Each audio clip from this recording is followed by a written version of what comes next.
जरूर। यहाँ जवाहरलाल नेहरू पर लगभग 10 मिनट की हिंदी कथा दी गई है, जिसे आप भाषण या कहानी के रूप में सुनाया सुनाई जा सकती है।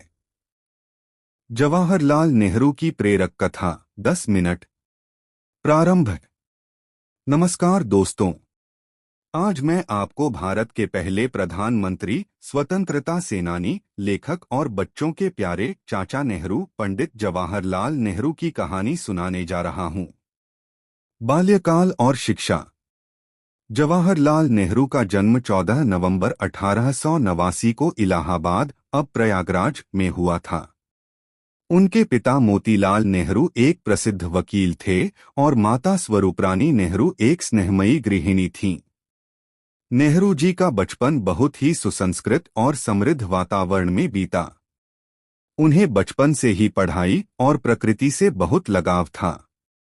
वे अंग्रेजी स्कूल में पढ़े और आगे की पढ़ाई के लिए इंग्लैंड भेजे गए। वहां उन्होंने हैरो स्कूल और कैम्ब्रिज यूनिवर्सिटी से शिक्षा प्राप्त की। बाद में उन्होंने लंदन से वकालत की डिग्री हासिल की। स्वदेश वापसी और स्वतंत्रता संग्राम। जब नेहरू जी भारत लौटे तो उन्होंने देखा कि देश अंग्रेजों की गुलामी में जकड़ा हुआ है। उन्होंने तय किया कि वे अपने देश की आज़ादी के लिए जीवन समर्पित करेंगे। वे महात्मा गांधी से गहराई से प्रभावित हुए।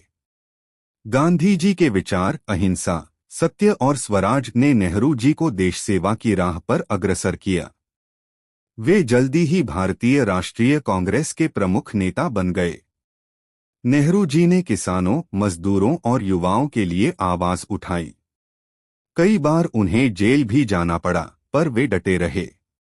उनकी एक प्रसिद्ध उक्ति थी, कैद में रहकर भी विचारों को बंद नहीं किया जा सकता। आजादी की लड़ाई के दिन 1942 के भारत छोड़ो आंदोलन के समय नेहरू जी को फिर गिरफ्तार किया गया। लेकिन इस आंदोलन ने पूरे देश में आजादी की ज्वाला भड़का दी। आखिरकार 15 अगस्त 1947 को भारत स्वतंत्र हुआ और उस ऐतिहासिक दिन पंडित जवाहरलाल नेहरू ने लाल किले से पहला भाषण दिया। At the stroke of the midnight hour, when the world sleeps, India will awake to life and freedom. जब दुनिया सो रही होगी, भारत जीवन और स्वतंत्रता के साथ जाग उठेगा। यह वाक्य आज भी हर भारतीय के मन में गूंजता है।